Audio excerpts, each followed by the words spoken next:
A Roman emperor seized command of the entire ancient world from here. A Viking king ruled from these same streets, and the chocolate bar melting in someone's pocket right now was almost certainly born here. This is the complete story of York, the small walled city in the north of England that kept quietly shaping the rest of the planet, across 2,000 unbroken years, all the way to today. And the strangest part is how few people know it. With AI trained on old maps, excavation reports, faded manuscripts, and stone worn smooth by 100 generations, we rebuild these vanished streets and let you walk back into them. A cold mist hangs over the meeting of two rivers in the year 71, and a column of armoured men is driving wooden stakes into the wet ground. They are the 9th Legion, the hard edge of the Roman army, and they have marched north into hostile country to build a fortress against the local tribe, the Brigantes. They call their new base Eboracum. Say it Eb or Arcum. It is timber and ditch and ambition and nothing more. Within 2 centuries, it will be one of the most important cities in the entire Roman Empire, because Eboracum did not stay a frontier camp. Stone walls rose, a bridge crossed the river, bathhouses, temples, a grid of streets, and a population drawn from every corner of the empire. North Africans, Greeks, Syrians, all making a life in a city in the rain. When Rome split the province of Britain in two, Eboracum became the capital of the northern half, and in time it was raised to the rank of Colonia, the highest standing a Roman city could be granted. You can still see a piece of it today, a 10-sided Roman tower called the Multangular Tower, standing in a quiet city garden, its small red Roman bricks locked in place after 1700 years. And then the empire itself came knocking at its gate. In 208, the emperor Septimius Severus, say it Severus, arrived to campaign in the north, and for 3 years he ran the whole Roman world, from Scotland to the Sahara, out of this one city in Yorkshire. He never went home. The most powerful man alive drew his final breath in York in 211. But the bigger moment was still to come. In 306, another emperor's reign ended here, a man named Constantius. His soldiers, standing in this cold northern city, turned to his son and hailed him as the new emperor on the spot. That son was Constantine the Great, and he would go on to do something that reshaped half the world. He set Christianity on the road to becoming the faith of the Roman Empire. The religion that would define Europe for the next 1,000 years was pushed onto its path by a man first raised to power on the streets of York. There is a statue of him there to this day, lounging outside the great cathedral, sword across his knees. I find it remarkable that one of the hinge moments of Western history happened in a damp town most of the world has never visited, and then the legions marched away. Around 410, Rome let go of Britain, and the proud stone city began to slide back toward the mud. Roofs fell in. The great buildings emptied. For a while, it looked as though the story might simply end there. It didn't. New people moved into the ruins, the Angles, who gave their name to England itself, and they called the place Eoforwic. The fallen Roman city became the beating heart of a new kingdom, Northumbria, and something unexpected took root here. Learning. In 627, the Northumbrian king Edwin was baptized in a small wooden church in York. And that humble timber chapel was the very first seed of what would one day become York Minster. The city's school and library grew famous across Europe, and out of it came a scholar named Alcuin, say it Alcuin, who was summoned to the court of Charlemagne, the mightiest ruler in Europe, to lead his palace school. Sit with that for a moment. A teacher from York helped shape the empire of Charlemagne, and the great revival of learning we now call the Carolingian Renaissance was guided in no small part by a man trained in this northern city. He wrote letters home for the rest of his life, fretting over his beloved York library. The light that Rome had switched off, this little city had quietly switched back on. On a winter's day in 866, the long ships came up the river. The great army of the Vikings took the city in a single assault, and York became something new yet again. Jorvik, say it Jorvik, the capital of a Viking kingdom in the very heart of England. And here is where I want to take a side. We picture Vikings as raiders, all axes and fury. But the Jorvik the archaeologists dug up tells a different tale. Beneath a street called Coppergate, in the wet soil that preserves almost everything, they found a bustling trading town, workshops turning out combs, leather shoes, amber jewellery and coins with goods shipped in from as far away as the Middle East. The ground held onto it all so completely, timber, fabric, seeds, even leather, that the museum built on the spot recreates the actual smell of the Viking streets, and most visitors are not quite ready for it. Among the finds was a magnificent Anglian war helmet, lifted from the Coppergate earth in 1982, one of the finest ever discovered. To me, the Vikings of York were craftsmen and merchants far more than they were the marauders of the movies. If you reckon that's right, and the Vikings have been badly typecast, tap the like. And if you think a Viking is a Viking and that fearsome reputation was thoroughly earned, go and make your case in the comments. Their rule did not last. The last Viking king of York, a fearsome figure named Eric, was driven out in 954, and the city passed to the kings of a uniting England. But the Vikings left their fingerprints all over the map. The streets of York still end in the word gate, from the Old Norse word for street: Coppergate, Stonegate, Gudrumgate. And here is a wonderful confusion. In York, the gates are streets, and the great stone gateways in the walls are called bars: Bootham Bar, Monk Bar, Micklegate Bar. There is even a tiny lane rejoicing in the name Whip Mar Wop Mar Gate, which holds the record for the shortest street in York with the longest name. Nobody fully agrees what it means, which feels entirely appropriate. The peace was about to be shattered. In 1066, William of Normandy took England, but the North would not bow. York rose against him twice. His answer was merciless. Across the winter of 1069 and 70, his forces laid waste to vast stretches of northern England, burning the very means of survival, until much of the land lay empty and silent. Years later, when royal clerks compiled the Great Domesday Survey, they wrote a single chilling word beside village after village around York: waste. A whole region brought to its knees. William razed 2 castles to pin the city down, and one of them still stands on its green mound, Clifford's Tower. Its story holds the darkest hour in York's history. In 1190, as a wave of hatred swept across England, the Jewish community of York took refuge inside that tower, and a terrible end found them there. It remains one of the most sorrowful events the city has ever known, and a stone plaque at the foot of the mound asks visitors quietly to remember them. Some moments in history do not need embellishment. They only need to be honored. From hardship, the city climbed into a golden age.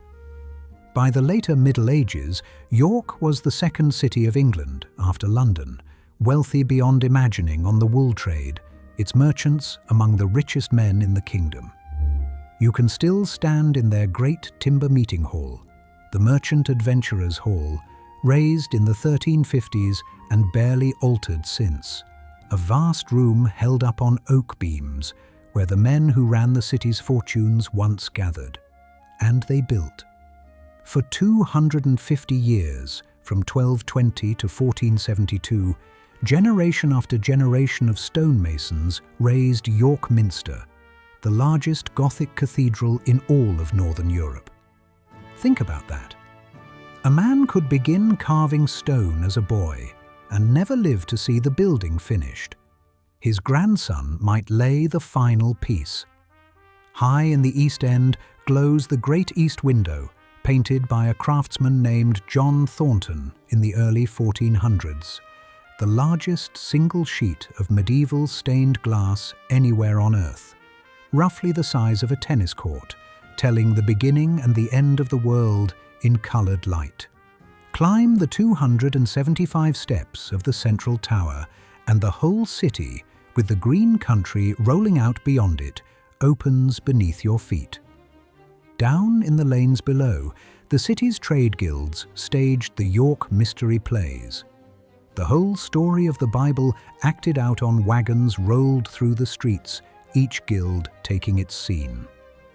They are still performed in York today, and tucked behind the minster runs the Shambles, a narrow medieval lane of timber houses leaning so far over the street that the upper floors nearly touch. It was the butcher's quarter, and its name handed us a word we still use for any chaotic mess: a shambles. The Great Pestilence reached York in 1349 and hollowed out its lanes, as it did everywhere. But the city endured, and its loyalty was about to be tested by a war between two roses. York gave its name to one side of the most famous feud in English history, when the houses of York and Lancaster tore the crown back and forth in the Wars of the Roses. This city's heart belonged to the White Rose, and above all, to one king, Richard III. When Richard was lost on the field of Bosworth in 1485, the rest of England moved on within days. York did not. The city's own councillors set their grief down in the official register, that their king had been taken through treason, to the great heaviness of this city. While a new dynasty celebrated, a northern city sat in open mourning for a king everyone else was hurrying to forget. I have always found that quietly moving. The Tudors brought a storm of a different kind. When Henry VIII broke from Rome and shut the monasteries, York was hit hard. Its great abbey, St. Mary's, one of the richest in the land, was closed and stripped, its bones left as the romantic ruins that still stand in the museum gardens. The North did not take it lying down. In 1536, tens of thousands rose in a vast protest called the Pilgrimage of Grace, led by a Yorkshire lawyer named Robert Aske, demanding the old ways be restored. The king made promises. His Majesty the King regards your plight. He offers full pardon and safety to all. Your lands shall be restored, and your ancient rights shall be respected. Let us now walk in peace. The king broke them. The rising was crushed, and its leader did not survive the royal revenge. In its wake, the Crown planted a permanent government in the city, the Council of the North, run from a grand house called the King's Manor, so that the proud, troublesome North could be watched and ruled from within. And here is the detail I most want to leave you with. In 1570, in a house in the very shadow of York Minster, a baby boy was carried to the font of a church called St. Michael le Belfry and baptized. His name was Guy Fawkes. That child, born and raised in quiet, pious York, would grow up to hide barrels of gunpowder beneath the Parliament in London and very nearly change the course of the nation. Every 5th of November, when bonfires light up the British sky, they are remembering a man who drew his first breath a stone's throw from York Minster. I keep trying to picture the old neighbours who once knew him as a local lad hearing the news out of London. If you have a version of that scene in your head, I would genuinely love to read it down below. The next danger came with cannon. When England fell into civil war, York stood for the king. For a time it even served as his northern capital, with the king himself holding court here and a royal mint striking coins inside the walls. In the summer of 1644, a great army closed around the city. The decisive clash came just outside it, on Marston Moor on the 2nd of July, one of the largest battles ever fought on English soil, where a rising commander named Oliver Cromwell helped break the king's northern army. York surrendered, but here the city had a stroke of fortune. The victorious general, a Yorkshireman named Thomas Fairfax, gave strict orders that the minster and its treasures were not to be harmed. It is the reason so much of medieval York still glows in its glass today. One man's restraint saved 1,000 years of beauty. Peace turned York elegant. Through the 1700s, the city reinvented itself as a fashionable Georgian playground. Grand assembly rooms, theatres, and horse racing out on the Knavesmire, where the races have run since the 1730s and run still. It was on that very ground that the notorious highwayman Dick Turpin met his end in 1739, and the man whose legend would fill 100 adventure books lies in a modest York grave to this day. But the great wheel of the Industrial Revolution turned elsewhere. The smoke and the mills went to Leeds and Manchester, and York, almost by accident, was left behind with its medieval streets intact. The very thing that looked like decline is exactly why the old city survives so beautifully today. And somewhere out across the Atlantic, the city's name was quietly going global. When the English took a Dutch colony in 1664, they renamed it in honour of the Duke of York. And the Duke took his title straight from this very city. The biggest, brashest city in America carries, hidden inside its name, the memory of a small cathedral town in Yorkshire. New York is, in the end, named after Old York. The thing that finally hauled York into the modern age came on iron rails. In 1839, a local draper turned financier named George Hudson, the man they called the Railway King, brought the railways thundering into York and made it one of the great junctions of the nation. Hudson rose from selling cloth across a counter to one of the richest, most powerful men in Britain, and Lord Mayor of York 3 times over. Not bad for a draper. Then his empire of shares collapsed under accusations of fraud, and he fell as fast as he had climbed. The city's grand railway station, opened in 1877, was for a time the largest in the world, and today York is home to the National Railway Museum, where those great machines sleep beneath one vast roof, among them Mallard, the streamlined locomotive that in 1938 set a speed record for steam that has never since been beaten. But there was a sweeter revolution underway. 2 Quaker families, the Rowntrees and the Terrys, turned York into the chocolate capital of Britain. For the better part of a century, when the wind was right, the whole city smelled of cocoa. In the Rowntree's works, Joseph Rowntree built not just sweets, but a whole philosophy, fair wages, pensions, and an entire model village for his workers called New Eoforwic. His son Seabohm walked the back streets of York, counting exactly who went without, and the study he published in 1901 helped lay the very groundwork of the welfare state. It was a Rowntree's line that, in the 1930s, gave the world the chocolate bar we now call the KitKat. The chocolate orange came from Terry's of York. If you have ever snapped one of those apart on a Christmas morning, you have held a small piece of this city in your hands. The 20th century did not spare the old place. In April 1942, the enemy air force struck York in what became known as the Baedeker Raids, attacks aimed deliberately at Britain's most beautiful historic towns, chosen, it is said, from the pages of a tourist guidebook. The sirens wailed over the rooftops, the railway station and ancient churches were torn open, and York woke to find pieces of its long history in ruins. Yet the Minster, somehow, came through. It nearly met its end another way. In the small hours of a July night in 1984, fire broke out in the Minster's south transept. The roof is alight. The rose window is cracking into thousands of fragments. The firefighters have one night to save the rest.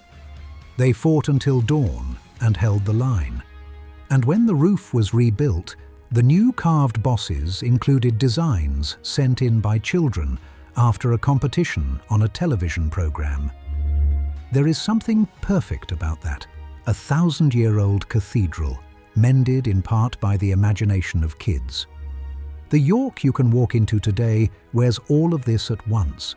You can stroll the full circuit of its medieval walls, the longest in England, looking down on Roman foundations, Viking street names, a Norman tower, and the Gothic giant of the Minster, all in a single afternoon. Walk those ramparts at dusk, when the floodlights catch the Minster's towers, and 100 generations seem to crowd in at your shoulder. A university arrived in 1963. The visitors arrive by the million. Every February, the largest Viking festival in Europe fills the streets once more, 10 centuries after the longships first slid up the river. And at the Castle Museum, you can wander a gaslit Victorian street rebuilt indoors, shopfront by shopfront, a city quietly collecting its own past. But the rivers that made the city have never stopped being a threat. The Ouse and the Foss still rise in the winter rains, and York has fought hard against the water, most fiercely in the floods of 2000 and the Boxing Day deluge of 2015, with the changing climate pressing harder every year. The fort the 9th Legion built on a riverbank is still arguing with that same river, 2,000 years on. And that is York in the year 2026. A small city in the north of England that has been a Roman capital, a Viking kingdom, a medieval powerhouse, and a chocolate town. A place that crowned an emperor, taught the court of Charlemagne, lent its name to New York, and slipped a chocolate bar into your pocket, all without most of the world ever noticing. We are the small team behind Edward Resurrects history, and walking these 2,000 years of York back into the light has been an absolute joy. If one moment here stayed with you, a teacher bound for Charlemagne, a baby at a font, an emperor in the rain, tell us which one caught you and which lost corner of the past you would like us to wander into next. Subscribe and keep walking the old streets with us. From a fort in the fog to a city on the rise, the river still remembers, and now so do you.